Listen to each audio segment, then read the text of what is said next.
There we go. We are live. Third year in a row for the boys. Hat-trick ball for the CSP on the Acsom weekender. So thanks again for all the team. Myself, Hoggy, Andy, Paddy, Scotty, Barry, Nicky, Kevin for being invited back on.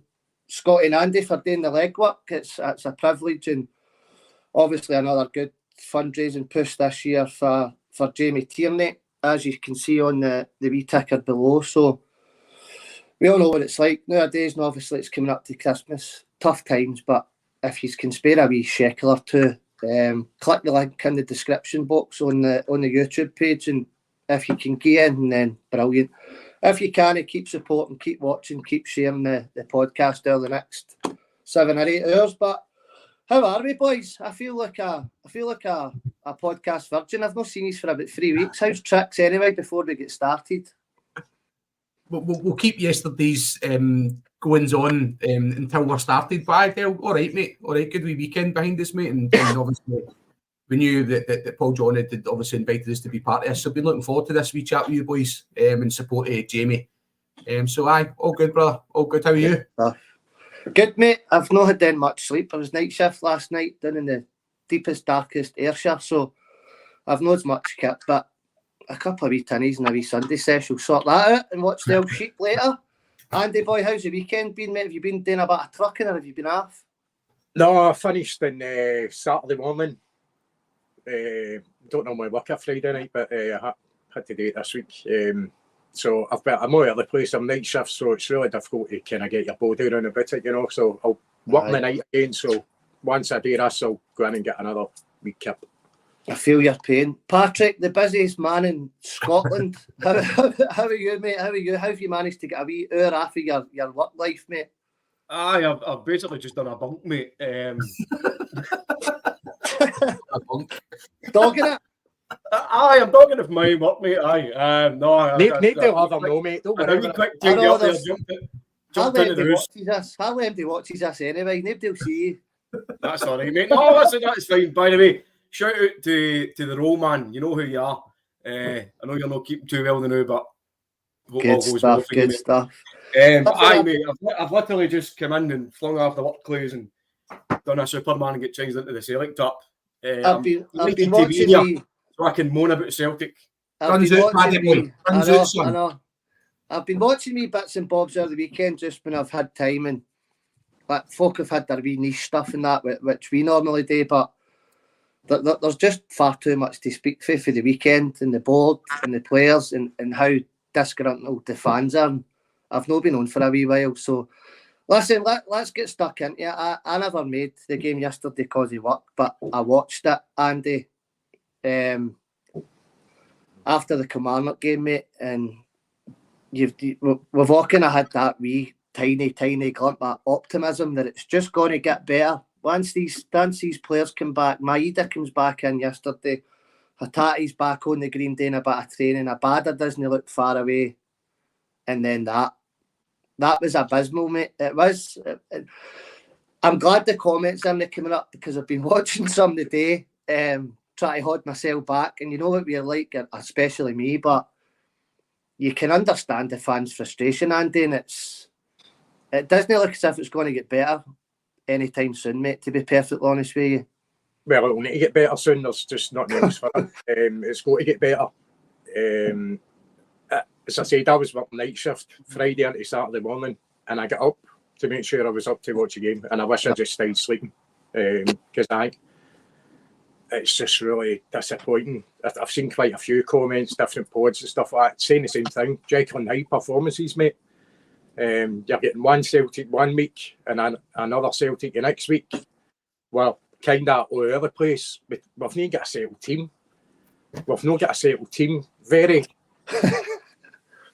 We're going from game to game, and the lineup is changing so much. You can't even guess what the midfield's going to be. It's like a different player every week in that certain role. Yeah. Every week it's somebody different.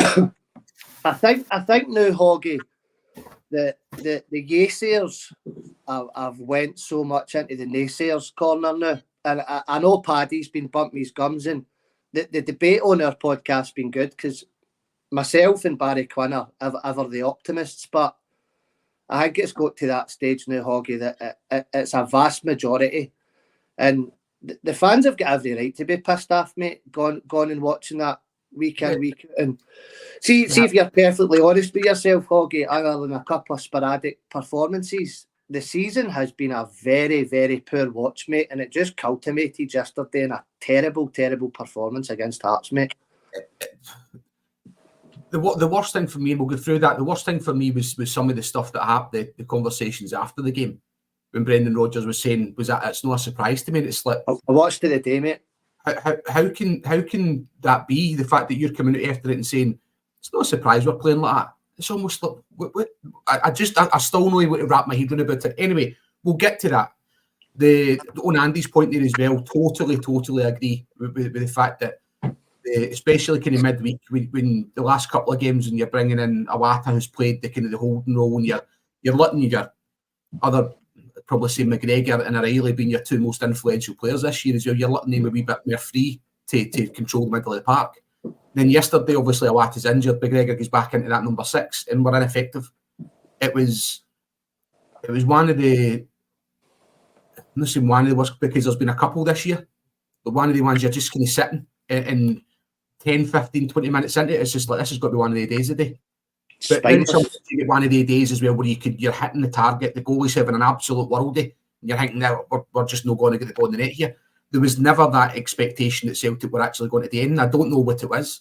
And then just everything about the way it was, the reaction to people getting taken off at half time and just obviously the reaction to the board. And I don't know, I didn't actually look, so I say we were busy all yesterday after the football, but with the board actually leaving the game, I believe they actually left watching the game and went inside early doors, and because they were getting absolutely some amount of stick as well. But as you said, Dale, I don't think it was going to take any too much for those people who are still in the kind of positive frame of mind to be turning and on them and making equations. I'm like you, I'm always looking for the silver lining of this. So am I, mate. The silver lining for me is there. You're driving that club, and I'm saying the club because I don't think there's only one particular place this falls down. People are pinning it on the board, but the club now has been forced into a situation where it needs to fucking do something. Pardon my language. First one done. That's an extra tenner. That's an extra tenner for Jamie. Every time you swear, it'll be an extra tenner. But it's driving the full club into asking questions. And rewind a few weeks back as well, and certain conversations we were having amongst the group as well. And it's don't worry, lads, don't worry, they're garbage anyway. We'll stroll this. I've been one of them. We're doing our absolute world's best to hand them this. They could go above us. Luckily enough, they don't play their extra games until after the break, mind you. But 2 games in hand, they'll go to us as well, and we're 5 points clear.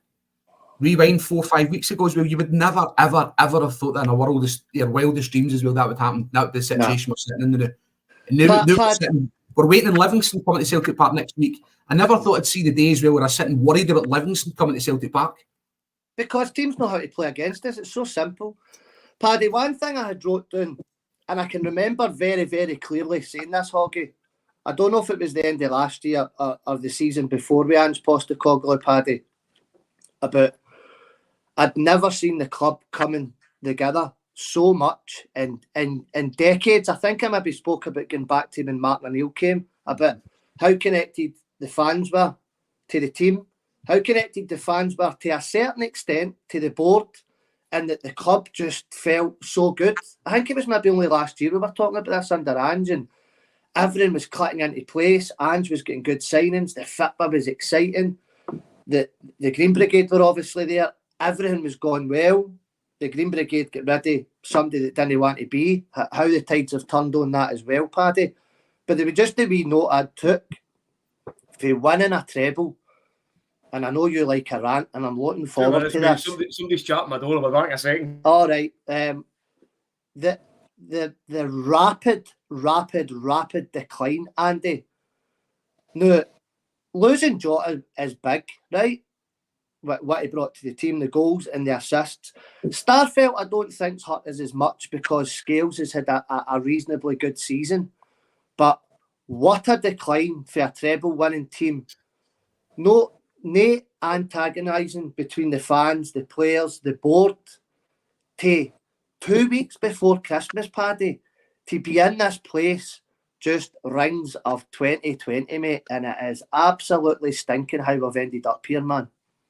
Mate, I've said it to you for long enough. I can see a trend and I've seen it coming, and here we are. I take no pleasure in it, but I've told you for long enough. This guy, Brendan Rodgers, is not the man for Celtic. I've had it in the neck for saying it. No, he's Brendan Rodgers. He's an elite manager. No, he's no. That I agree with. He's not elite, mate. He should be dealing. Get him to. I thought Sunday. Sorry, get him to France. That's 20 quid. No, as you say, mate, the whole club was galvanised throughout the Ange Post, the Cogley years. But now it's almost as if it's like a self-destruction mode. And I say that in jest. I think it was last night or the night before. It would not surprise me in the slightest if Brendan Rodgers came out like a Scooby-Doo and went, ha! Told you this is what you get for calling me a rat. I'm going to destroy your club. You know what I mean? It's just unbelievable how bad we are. For anybody who is giving it, he's not got the players. Brendan Rodgers, he's not got the players. He's not got the quality. Well, hold on a minute. Still got the best squad in that league. Yes, he has got the best squad in Scotland. He has got more money in one player than most teams have in their entire club. He said at the last AGM, he's the man that signs off the transfers, right? So see if that's not the case, mate, he's a liar, right? And I suspect that he is, because he's an egotistical narcissist of a man. He's all about Brendan Rodgers, and it's about self-preservation. We saw that film. He comes in, he gives the spiel, he gives us what we want to hear, but then he's like a used car salesman, right? He'll sell you an absolute banger, think it's a Bugatti, and then by the time you get home, it's in the bin. I'll just interject on that point with that, Andy, because at the very start of the season, Brendan Rodgers came out exactly what Paddy's saying about the narcissism and that, and said he was a man, he signed the players, and he was very, very happy with the transfer window. That's quote unquote, by the way, that's no exact words. But he's now out in the media on a weekly basis throwing these players under the bus. Know what I mean? See that game yesterday, Dale? 7 or 8, if you're including Turnbull, that started that game yesterday were regular players under Ange who are a treble winning team. Yes. So there's something wrong somewhere. There's definitely something not right. We all know that. Things just don't go drastically wrong with that without there being a problem somewhere. It might come out in the wash eventually, I don't know. Really, that all depends on results and how we go for now. Sorry, Hoggy, beat me. No, just when you're talking about the last season, right? 1 year ago today, 17th of December last year, Celtic won at Aberdeen, 1-0. The team that day, Hart, Taylor, Cameron Carter-Vickers, Carl Salfeld, Anthony Ralston, Cal McGregor, Matt Riley, Ray Hatati, Dyson Maeda, Jota, Kyogo. Did you Google that? Yes, I'm looking at it today, mate. I was going to say that. I was going to say that is phenomenal, big man. McGregor scored in the 87th minute just for another wee bit there, but the bench, the players that came on that day, Aaron Moy, David Turnbull, Leila Bada, Georgios Giacomakis, and James Forrest. Right? Fast forward to yesterday. Joe Hart, Andy Johnson, Carter Vickers, Liam Scales, Greg Taylor, O'Reilly, McGregor, Turnbull, Mikey Johnson, Kyogo, and Palmer. Your bench, Forrest, Maeda, Bernabe, Clark, Kingsley. That's a Hearts player, Kingsley. That's so it is that. One was going to be. Tell him Goodwin, look at you. We could be doing with him night enough. Aye. Yeah, I didn't know yesterday. Okay, take a hat off, man. It's squeezing your brain. One thing, Paddy. I know you were grafting yesterday, Paddy, but I spoke to the boys about this regarding the team, and me and you spoke about this last night. We're always complaining about the youth system and no bringing enough players through, and it being a decade at a time when you're bringing through a Calmac to a Kieran Tierney for a Kieran Tierney. We were maybe thinking of Rocco Vata. The young lad he comes on the other night, makes his debut, 17 years of age, playing against a Dutch international footballer. First touch of the boy beats him, gets a great cross into the ball. Best cross of the night, by the way, in the 70-odd fucking minute. Bastard. Oh, there's two there, 20 quid. Anyway, no, this young boy must have been as high as a kite, making his debut. All his pals would have been there. His family would have been there. The 2 games previous, Brendan Rodgers, either on the telly or in the media, has slaughtered Mikey Johnson. What a bizarre decision to start that laddie against Hearts. I don't know who wants to come in on it, or if it's just me. Why would he not have threw that young boy into that game yesterday? It's beyond me, by the way. And he never even made the team.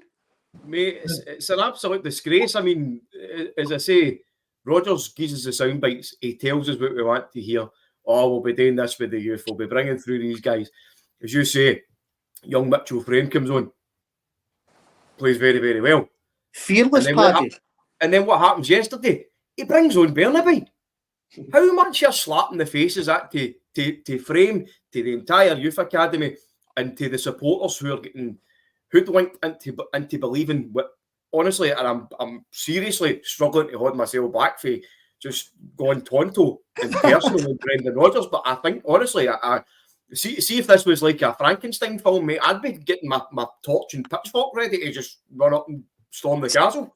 Here's something just on that, right? Here's something on that. This is something that we've said before about Rodgers, and again, this is not me kind of trying to kind of lay into the man at all here as well. But do you think there's anything in it at all that he has actually got a plan to not to put us in this position as well, but to actually show up the fact that this is what I'm playing now? We've said we've got the best squad and all that kind of stuff, right?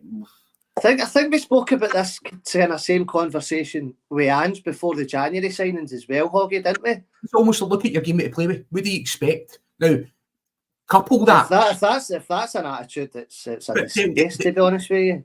But see, listen, we say that there's lesser. Look at the likes of Kilmarnock. We spoke about that Armstrong laddie last week, right? He would be a squad player for Celtic at best. Andy spoke about him a few times. I've always been impressed with him, Hoggy. Yep. I know people say he only turned out against Celtic, but doesn't he? I've watched him a few times, and he's all right. His stature's quite small, and we're looking for big guys, but it gets tore in every game. The point I'm trying to make here is that I think he would be at best a squad player for Celtic, right? That's true. We're looking for better than that. Absolutely. Yeah, we're given the quality that Celtic's got there. We've got players that's equal to, if not better than that, man. Right? How the fuck can they not come on with the motivation, the attitude, and that type of stuff as well to come in? I know, sorry. How to not come on with that motivation and attitude to actually come in and put in their performances? There's a deeper question to be asked some point there as well. Is it the player or is it the culture within that dressing room, within that club they know as well, that is not giving these boys the opportunity to come in and absolutely burst their gut? That's the thing for me as well. The squad that Celtic have got at their disposal as well should be, if they're on their day, if they're on their game and playing at their optimum as well, should be wiping the floor every single day. Yes. I spoke before as well, another thing about the whole Kenny Miller thing as well. Kenny Miller was garbage as well, but he gave 110% as well. Minimum requirement, I don't care who you are. Pulling the hoops, minimum requirement. Now, am I saying that the guys aren't trying hard enough? I don't know. Am I saying as well there might be a deeper rooted problem with the culture in there? Coupled that with Brendan said after the game. That's the thing after yesterday really got me, is the fact that how can a manager say, I'm not surprised with how they played there as well. It's been coming, you think? Aye, I didn't like that at all. Hoggy, see what you're saying about the culture, mate, right? All we need to do is look at Kyogo, right? Now, I've said my piece on our podcast about Kyogo. I don't think he's good enough for Europe. Certainly, he's good enough to absolutely terrorise Scottish football. But if you look at that and you're talking about culture, look at his body language. Look at how he approaches the game now. He's meant to be the happiest guy in the squad, and he looks the most unhappiest now. Yeah. So you talk about leadership, right? If that's what that's doing to your players who, again, are supposedly the happiest people out, what does that tell you about the person that's leading? If you're at your work and your manager's an absolute whatever, Do you know what I mean? You're not. Thank you. I managed to say that. By Two the minutes, way, Marie, you owe 100 quid for go mentioning transfer Kenny us Miller's name. Go and transfer us 100 quid. Right, that's us get 6 in the bank, boys, right? Right, as I was saying, if you're at your work and you're talking about a working environment, which a football club is, regardless of whether it's a sport or no, if you've got a manager there who doesn't instill confidence in your players, hasn't got a game plan, can he get the best out of individuals, which is supposed to be Brendan Rodgers' main thing? What does that tell you? We can all blame the board as much, and I ain't apologising for the board or anything. I'm not an AGM fanboy or anything like that. But yesterday when I came back and seen the videos, it was all Lawwell, get to whatever. I was like, I hope to God there's been a crowd shouting Brendan Rodgers, get to. He's the guy that's on the touchline. He's the guy that takes training every week. He's the guy that comes out and tells us, oh, Mikey Johnson's brilliant in training, but he's crap in the game. Well, what are you doing playing him for then? Go and play one of the young laddies. Go and play Palmer or Coyote. No, Palmer, sorry. What's his name? Frame or Mata, something. Anybody, if Mikey Johnson's no good enough in game, don't play him in game. It's like Man United. Man United are playing Johnny Evans. He left Man United about 10 years ago. Now he's back. It's the same with Mikey Johnson. You've given him a chance. He's not good enough. Don't play him. Greg Taylor has been turned into an absolute whipping boy this season. Greg Taylor under Ange was probably one of the best. Probably one of the best inverted fullbacks we've seen. Well, probably Greg Taylor. That's his position. Now he wants to turn him back to an average fullback when he's not a good enough fullback.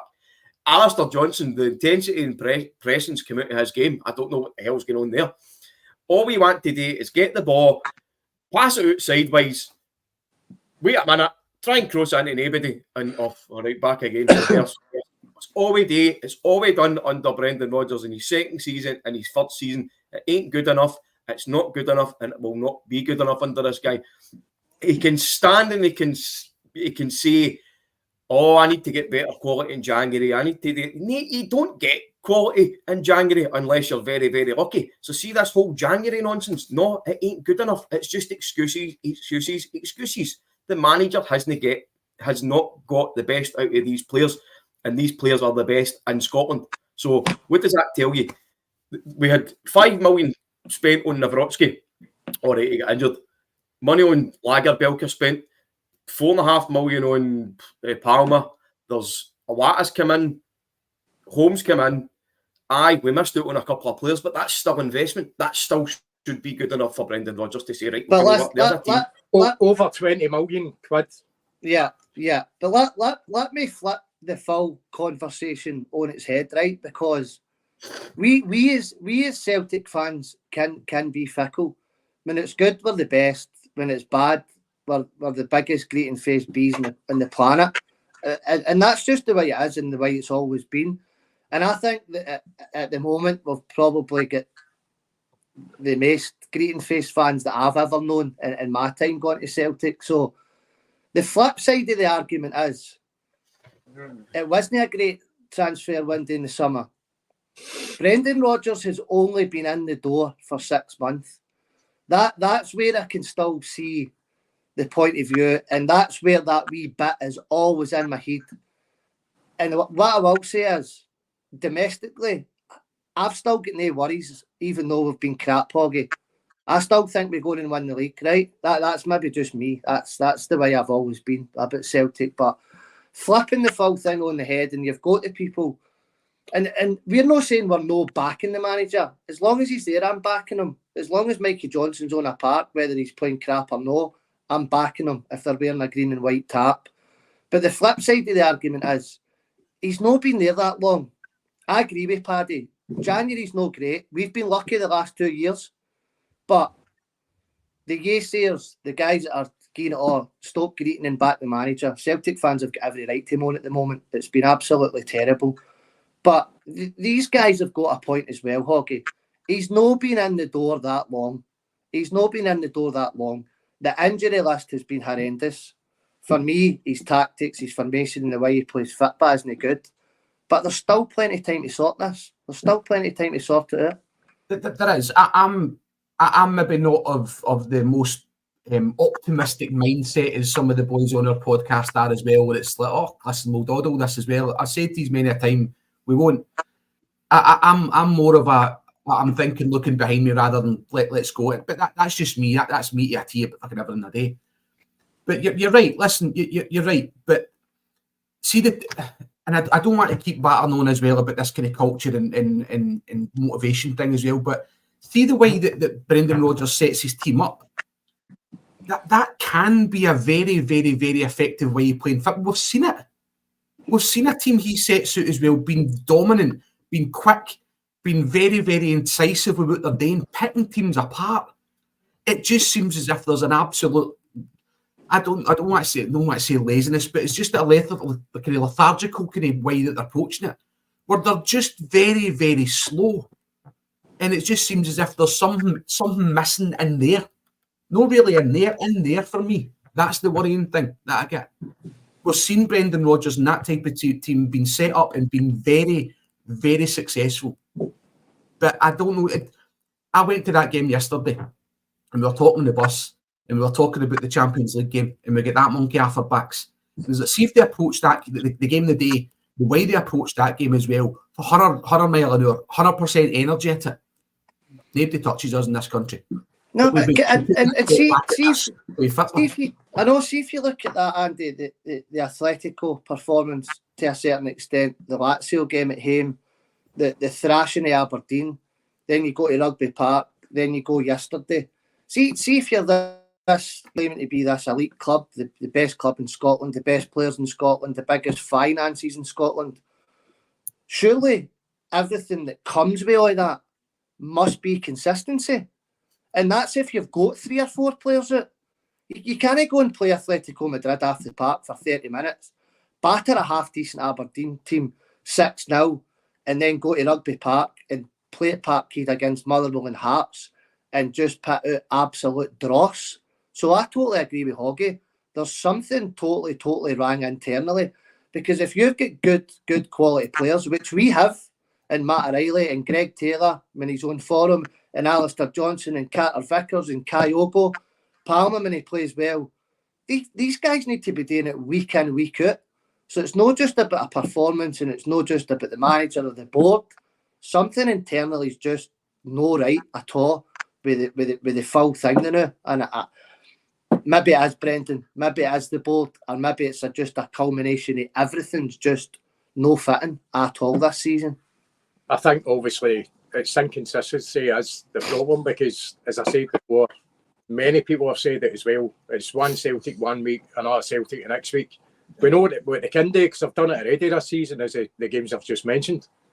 I think they're struggling with the transition for the type of football that Ange played to then play under Brendan. I think that the majority of games were played this season, you're getting a team who's a very patient build-up, passing it about, so many passes before they get near the goal. Ange, you know what Ange was like, and I know we don't want to keep going on about Ange because he's gone, but we've tried to kind of put it into perspective here that he had these ball boys ready to go to get the players. As soon as a throw-in was taken, it was taken right away. It was shocking all football. A team never had a chance to adjust their defence to try and combat us because we were so quick. Now, we're passing it about in front of defences. They're organised. They can see what's coming ahead. We're not getting beyond teams enough for me. We're no. But we don't seem committed enough either. See, when it comes down to physicality and stuff like that, not just mentality, but physicality, we've got a very small team. So that when you get up against these 6'2" defenders at Ross County or whatever, or St Johnson, we're struggling. They're just bumping us off the ball. They're just bumping us off the ball. I think we are far too small. And lacks lackadaisical when it comes defensively, because we seem to, these boys, they've done it against Hearts as well, they were just throwing balls over the tappies. Joe Hart never had to make a save in that game yesterday. Not one save. What was the one he came out and it was there, Andy, but he punched it? He punched it, aye. Wow. I mean a save as in somebody's taking a shot at goal and they somebody save it. Not one save. And they scored 2 goals and it's for set pieces. Don't get me wrong, the second goal was a cracking free kick. Fair play to the boy, but The thing I know with Paddy, I know we keep harping on about Brendan Rodgers, but it's here to be spoke about. See if you're coming into a treble winning side, right? And you've got 90%, not just the playing staff, but also the coaching staff there that have won 5 trophies in 2 seasons. Now, I understand that all these managers have got their own ideas, their own philosophies, and they want to play football their own way. And I totally understand that, especially with Brendan, because his mentality and, as you say, the way his ego and stuff like that. But if you're a manager, especially coming into the SPFL, and let's not kid ourselves, the standard's shite, and that just tells you how bad we've been this season. But see if you're coming in, I know that's 50. See if you're coming in as Brendan, you're looking at, right, I've got the same coaching staff, I've lost 2 players, they've won 5 trophies in 2 years. I don't need to change much here, by the way. I don't need to change much here. I'll sit down with Calmac and Harry Cool and go, what was the crack last year? This is working. Let's keep going in this trajectory and let's keep going what we're doing. And fair enough, we're still getting 80% possession, but by God, put a Valiant to sleep. And I said that, Hoggy, the last time Brendan was there, I was on the bus and I was LRT, London Road Tavern, at half time because I was bored out my nut. And unfortunately, it's probably not the right word to use, but unfortunately, I take the reins now and they're like, I'm not going home, Dad. And I've sat through the 90 minutes and it's poor football and boring and mundane. And as you say, Paddy, see 4 nuggets like us that think we know about football can see teams targeting Greg Taylor's, can see Celtic having all the ball, and I'm just going, let them have it. They're not going to do nothing.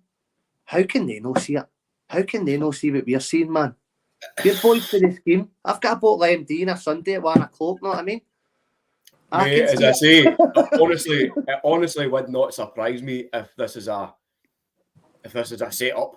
As I say, if Brendan Rodgers come after the mask like a Scooby-Doo villain and it was like Michael Beale underneath or something, do you know what I mean? But no, we've went for a couple of seasons of hearing about intensity and pressure and drive and energy. And now, as you say, mate, it's just gone to sidewards passing. But I says this to you when we were all sitting in Turnstiles, which is now the 1888 bar London Road. We were sitting watching the Wolves game. Remember? The friendly. And I says to you, I have been here before and I have seen this absolute crap before. We will see this for the rest of the season because Rodgers is a charlatan. I don't care. He can all call me whatever he want. I don't care. He's an absolute charlatan of a man. He comes in and tries to make himself look as good and then gets out of dodge before we actually find him out. I did not want him in as manager and I do not want him here as manager. We can set up and we can play all the possession that we want.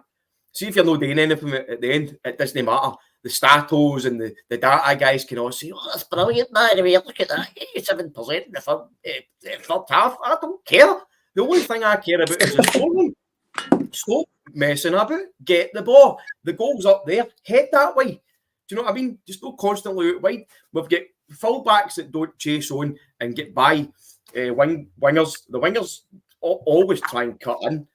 Thank God we've had Palmer doing a bit kind of magic moments now and again, but even he doesn't offer Greg Taylor any defence. So there's no coherency between the entire squad. You've got guys like Calmac who are substandard now and have been this season, and I think it's completely to do with the tactics. Same, Matt O'Reilly's been great, but again, you can't depend on one guy. We're getting overrun in midfield. We're easy to play against. We're soft to play against. We're terrible up front.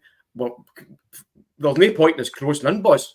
This guy's still waiting on a cross coming in, by the way. That's how long you know what I mean? So I know why Kyogo's feels. We don't know why Kyogo's walking about with his frown upside down. Paddy, we had 18 corners yesterday and done nothing with it. 18 corners and nothing. Yeah, terrible. Well, I'll pose you a question then. We've had less success in corners than a street prostitute. I don't know if that's a tenner. I'm sure Paul John will send us a message after that. That's a score. You owe us £270, by the way. Sorry, working girl. My apologies. Are you expecting, Hoggy? I think we had a wee kind of 10, 20 seconds before we went live there. I mean, Livingston are probably the worst team in the league this year. They're honking. They're so bad. So was St Johnstone when they visited and we done nothing. Motherwell hadn't won in 9 games and we drew with them. Talking about the way we've been setting up and how we've been playing, I'm just expecting a Martindale team to come, sit back and try and win 3 kicks, mate. That's what these teams are going to do. And Livingston, which is a bizarre thing to say, is the biggest game of our season so far. Coming up, by the way, the biggest game of our season. No, the next 2 games are realistically, and it's 2 games that should be very comfortable. At home to Livingston, away to Dundee before we play the Rangers in the 30th, right? And you're thinking, right, we're running into that with 6 points in the bag there. Now, am I really worried about Livingston? No, I'm more worried about Celtic. That's the thing at it all. Now, just as Paddy's saying there, listen, it's.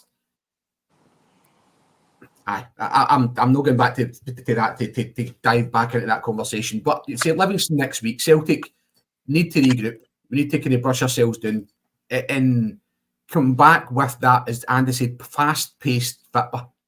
Now, if you've got a solid team, and if it's 2 banks of 5 or whatever they're going to set up defensively, however they're doing it, Celtic, the football that we're playing now is not fast enough to find the spaces and unsettle the defensive banks that they've got in there. Postecoglou style of football was doing that because we were constantly very, very, very quick with the ball. It was going everywhere, and you were creating these spaces and finding them. We're taking too much time, and we're just not able to do it. And yeah, I'm confident we're going to beat them as well. But again, I'm not confident we're going to see any sort of great difference in the football we're seeing. How important is this transfer window in January? And do you trust both Brendan Rodgers and whoever the recruitment is on bringing in the right players? And by the way, whoever comes in has got to hit the ground running, because we've got no strikers as well, because they're away to the Asia Cup. So we're not going to why they're fucking playing football, they're not going to go to the Asia Cup. Aye, well, we'll still be there. We'll still be there. January's massive on both counts. Getting rid of players and bringing players in. Now, I think there's some players we signed last summer, Andy, that can go. They can go if they want. Kwon, no good enough. Yang, no good enough. Bernardo can go back as well. Phillips can go back.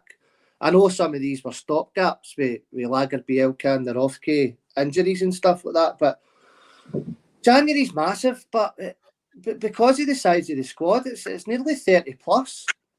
So because of the what? I'm going to say something. I'm going to say something that Paddy mentioned in the chat the other day with Lager Bielka. Right, it's very, very clear. Rodgers didn't fancy that laddie. I thought Paddy hit it right in the head, and I was going to use another word there, but he hit it right in the head the other day. He's the type of laddie that's going to be signed for Celtic. He'll leave Celtic for cheap. He'll go to like Malmo or one of the kind of Swedish teams, and then he'll transfer it to AC Milan the season after it. I think he looks all right. And no, that hockey the other night when I was at the game with the Wayne, whenever he came on, 5 minutes when he came on, he absolutely nailed somebody at the north stand side.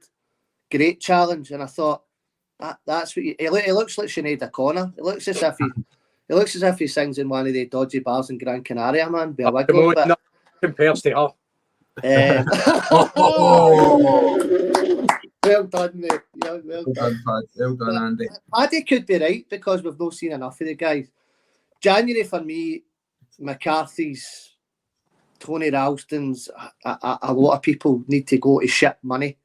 And I'll hark back to been saying it before, Hoggy, that this 8 homegrown players thing is biting us in the arse a lot more than these other teams who bring through good quality for their youth, and we don't. So you can talk about Taylor and Ralston and Bain and all these guys not being good enough. Turnbull possibly leaving. You still need to have 8 players in this European squad, which is going to shaft us. But I'm with Paddy. What Paddy's been saying for weeks. See if we sign 4 players in January.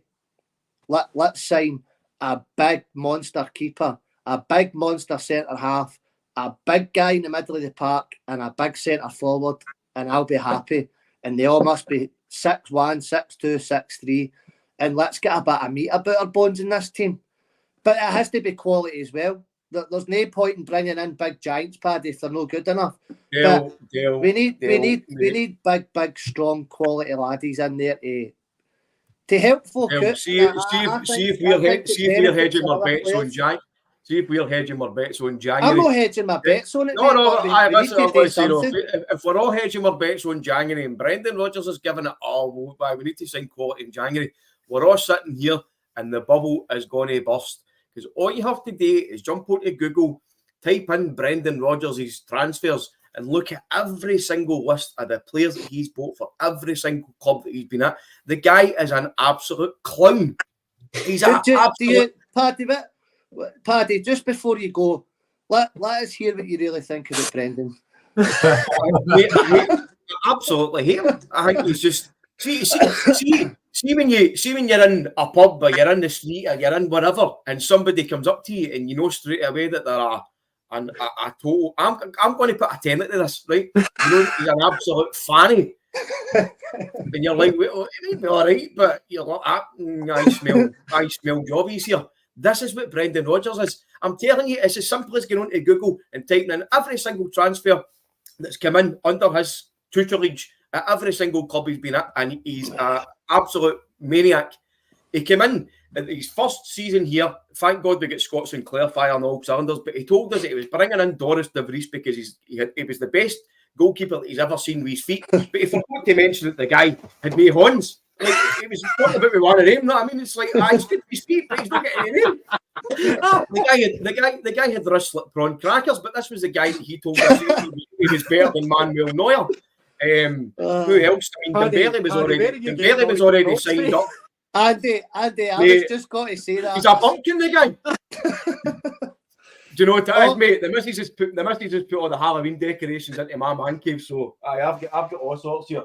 But as I say, this guy's still waiting and a crow's coming in. You know what I mean? The best. Look, mate, Liverpool, Fabio Barini, Mario Balotelli, Leicester. He ruined Leicester. Do you know what I mean? He got guys like Castagna that he was shouting about that he wanted Thierry last time, and he got him, and the guy turned out to be absolutely rotten. Leicester get relegated, and guess what? Brendan jumped ship before they get relegated, because that's what Brendan does. He's a narcissist. He's an egomaniac. He's all about self-preservation, and he will do the same. I told you this ages ago, and I will hedge my bets on it. Brendan Rodgers will jump at the first opportunity before there's even any talk about him getting sacked, because that's what he does, mate. That's what he does. I would go. He's lower than a snake's belly.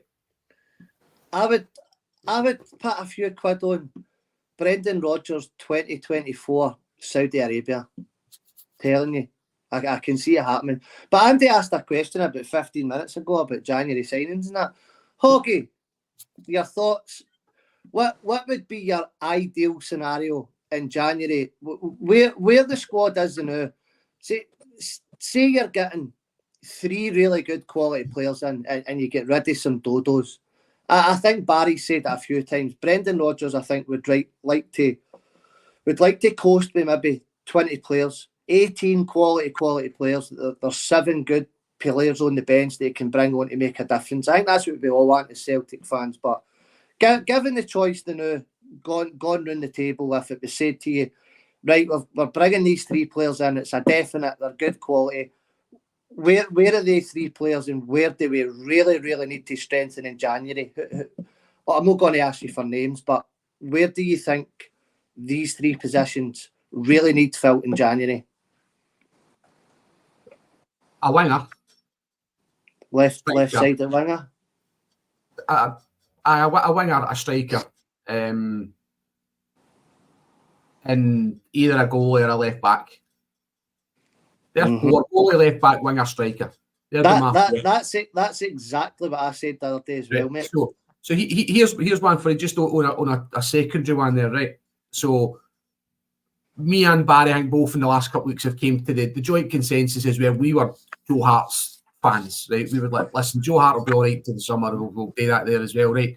Now, can I just say the reaction I thought to Joe Hart punching that ball yesterday as well, I thought was a bit over the top. I thought it was. There was a few boos ringing about. Oh my God! I was what the. But that was just me booing for the house here. it was in keeping with the way the game was going, the noise that was getting made, and then that type of thing. It was just, it's in keeping with what happened there, right?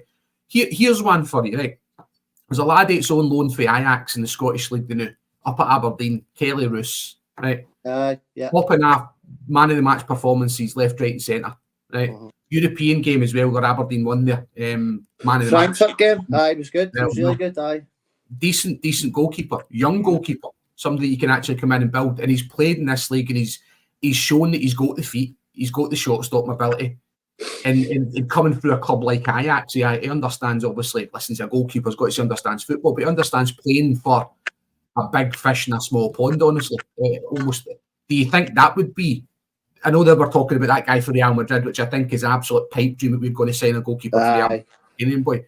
Do you think would that be an acceptable alternative for you then if Celtic actually went up, and whether it's January, whether it's the summer, we need to wait because he's on loan? Would you accept Kelly Roos as Celtic's next goalkeeper? I think looking at him at Aberdeen, you think, I've always thought he was a good goalkeeper, I've got to be honest, but I think playing for Celtic's a totally different thing from playing for Aberdeen. It's a concentration thing, isn't it? Absolutely, because you're not as busy as you would be with Aberdeen. I think he's a good shot stopper. It would all come down to concentration because you're not going to be overly busy as a Celtic goalkeeper domestically, that is. Because I think it would be a good shout. That what I was going to say on the flip of that, remember Benji Siegrist? Brilliant for Dundee United, brilliant. Yeah. Goalkeeper. Yeah. To be fair though, he's not really had a chance. I think when you think about it, he's had one or two performances and then never in the team again. Here's another thing, Andy. I know you're big on the young laddie Vata, right? I don't know anybody else, right? There must be some reason why that laddie's not getting anyway, especially if the laddie frame come on midweek as well. He's he knocked back his last contract offer, didn't he? Whether that's it as well, but there must be a reason as well that it's. I don't think any manager wouldn't pick an absolutely fantastic young talent unless there's a reason for it. And whether it is application, whether it is he's just down tools as well because he's just wanting away, whatever it is as well. But I think that for me would be another thing that you're getting players that are just. We're the type of club that would sign Hasbulla as a target man. You know what I mean? So, honestly, he have faith, man. He have faith in a guy that. Hasbulla and Jimmy Cranky up front. Aye. What other are you in agreement then, Andy, with Hoggy about the signings? I wasn't far away from it. A winger, a goalkeeper, central midfield and a striker. That's what I was looking at. In central midfield, a lot of folk disagree. I think with Awata did not too bad when he came in. You've got McGregor and Riley there and Hattati coming back. But as Paddy said a million times, we've not replaced Bruni. We've not replaced a Stan Petrov, Wanyama type player who takes one for the team. And it may be a yellow card the first 10 minutes. When have you seen that this season with Celtic? And you've just seen we're under the cosh. Somebody skips by somebody and you're thinking, just nail him. Just nail him. Take a yellow card. Set the tone for the game. And I am in agreement with Hoggy. A winger, a left back, a goalkeeper, and probably a striker just gone with the Asia Cup. But you know what? I'd be splurging cash, Andy, on the premise of the Asia Cup, and then these guys going into the summer of 2024 and being surplus to requirements. So January needs to be done properly as well, doesn't it? It is, but it's got to be done. So they need to get it right because with Asia Cup we're losing bodies. We need reinforcements the now. January's already kind of too far away for us. We need to sort this out the now. Obviously we can't until January. There should be targets lined up, ready to go. Hopefully they're doing their job properly and that's the case. We need reinforcements. The problem with January is bringing in that quality stuff. It's not an ideal. One day, personally, I would go with a goalkeeper, left back and a striker. And we certainly need a bit of muscle in the middle of the park, I think. But would we get away with Joe Hart for the rest of the season? Aye, we would. So Probably. the summer might be the best idea for that to replace a goalkeeper. But I think we need to sort out the left back situation. Yeah. We've got Bernaby who came on night, who's an exact replica of Taylor, size wise, stature, same height. He's going to have the same issues that Taylor's having. The team's targeting him. We need somebody with a bit more physicality in there. Because he's had a terrible season. I feel sorry for him. You know why? Because he's constantly, every game he plays, he's getting targeted. He's getting no respite at all. He's went full circle, Andy. Yep. The pressure of Kieran Tierney and getting a lot of stick and not playing well, to, as Paddy says, probably been one of our best players in first name in the team sheet under Ange Postecoglou. Phenomenal 2 seasons, by the way. Yep. To totally regressing back to 2021. That's what's happened with Greg Taylor. Paddy, I'll ask you a question because you spoke about it earlier in regards to January. Do you think Celtic should look into, and as much as we've spoken about Rodgers and how much of a banger you think he is, the guy's obviously got quite a lot of contacts. He'll know a lot of people down south and all that. Do you think Celtic should maybe be looking at going and getting 3 or 4 loan signings in January, maybe a permanent one, and getting us through the season? No, I'm just saying that because you're saying January's not very fruitful. It has been for us recently, but what do you see as doing then? If you don't think January's the best time to buy, do we get stopgaps in just to get us through this Asia Cup, to get us to the end of the season and try and get a couple of permanent signings in before the summer? What's your thoughts on January? What do you want to see the club doing? I don't know, but that's probably what will happen. We'll probably end up with loan players. We'll end up with some over the hill no mark for the championship and some young laddie for, I don't know, somewhere. But and then on that, then it's another restart again, isn't it? In the summer, it's always going to be a restart. The manager has come in, right? He signed a contract to come back to the club. Right, so you would say that he's happy enough to come into that position, and then a couple of months later, when the proverbial hits the fan, it's we've not got enough quality, we've not got this and that. As I say to you, mate, go back and look at his transfer record. Why should I have any hope in Brendan Rodgers bringing in quality signings in January when he can't do it in the summer, which is the best window? January is, and any manager throughout history will always tell you that January transfer window is always the hardest to recruit players. So I'm sorry, mate. I probably sound very, very negative and so pessimistic, but that's what's happened here. We've no won 3 games. It's nearly December. We've not even won 3 games in the trot. We've not won 3 games in a row. We're sitting here over ecstatic that we broke a 15 game losing streak or no winning streak. You know what I mean? In the Champions League, that's embarrassing for a club of your stature. I get it, like that. You can't have it your own way all the time. I heard Brendan Rodgers is in January during the winter break party. He's doing a public speaking tour, and he's looking about the pubs and the Gallagate and that. He was looking to see if the boozers and that would welcome him in for a wee chat and that. See if you were interested, getting Brendan. Better tell everybody to keep their wives in the house in case they run away with them. Oh, listen, we're 53 minutes in. I've thoroughly enjoyed it, and thanks again to PJD. But listen, we've got 7 minutes left. Big Hoggy's normally got a couple of things up tap that normally finishes off on a Monday and a Friday. So I'll let you take it away for the last 10, big man. I know that, listen, I think us and probably many of the other contributors across yesterday and today will come on, and a large part of what they're going to talk about will be the current state of affairs and how we did yesterday. And it's natural. See if we did a House game yesterday as well. It's a different type of weekend that you get on a marathon like this. But I'll get back to one of the things that I said at the very, very start of it, right? I'm always looking for the silver lining on things, right? And this is where I think that certainly Mahid's got, is the fact that every action has a reaction. And every action should have a reaction, right?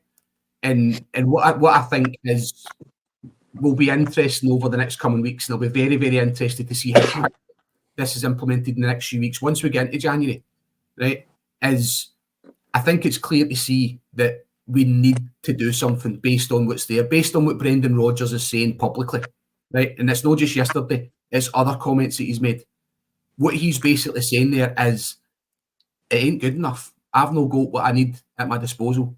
And this is where there's that wee excitable boy inside me, hey, what's coming now? Again, Paddy, I know what you're saying as well with the list of what's went there before and stuff. And it very, very could be that there's absolute dross that we're going to be seeing there as well. But there's that wee bit in me that I just think that the club as a whole need to come out and show how strongly they are, how strongly they are held in this country, and how strong we are as the number one team in this country. The bank balance, all that stuff we've spoke about for a long time as well, means nothing if we're not going to win the league this year. Now, again, I know I've got many people on our podcast and other podcasts across that will be, we're going to walk the league this year. Don't worry. You know, once we get to January as well, they're rubbish and they're this and that. I don't care about them, right?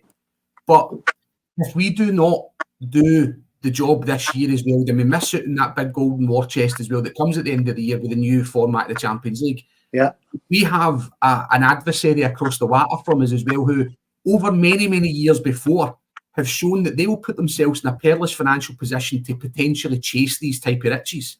Great shout, big man. Who will go, and if they're in a position, if they're in touching position to us in January, they will overspend because they see that big carrot dangling in front of them, right?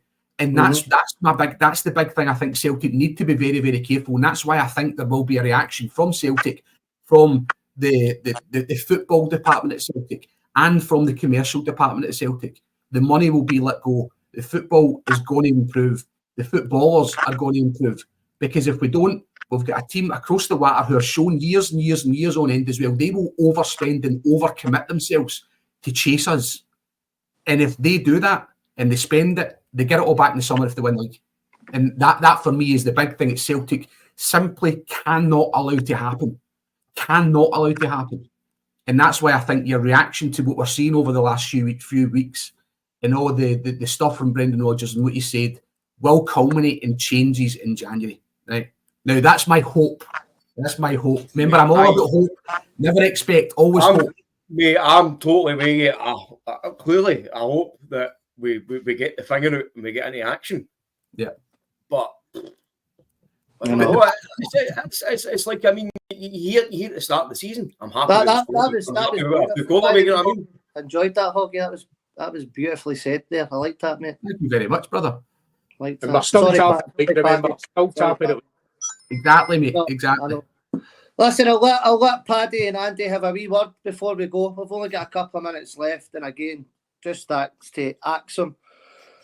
And make sure you click on that link below and get a wee donation in. The money raised last year for St Mary's was absolutely phenomenal. So Paul, John and all the team are doing phenomenal things. They're at Celtic State of Mind, and we're just happy to play a wee small part in it. So thanks very much. We'll certainly be back next year, and we'll be waiting on a hat-trick ball, actually, Paul, John. That's 3 years in a row. But Andy and Paddy, before we go, we'll be back tomorrow night, 7 o'clock, and Friday, as per usual. Shows at 7 o'clock, but the two lads at the bottom, I'll let you take it out if you've got anything to finish off on the last couple of minutes before we go. If Paddy's got any more props or Andy's got any more hats or whatever he's want to do.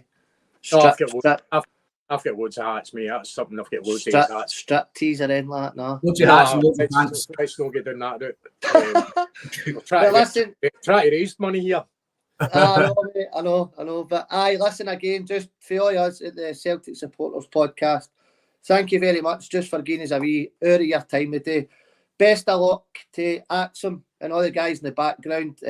Tough old slog, 12 hours a day doing this, so hats off to you, man. And thanks very much. God bless. Enjoy the rest of your weekend.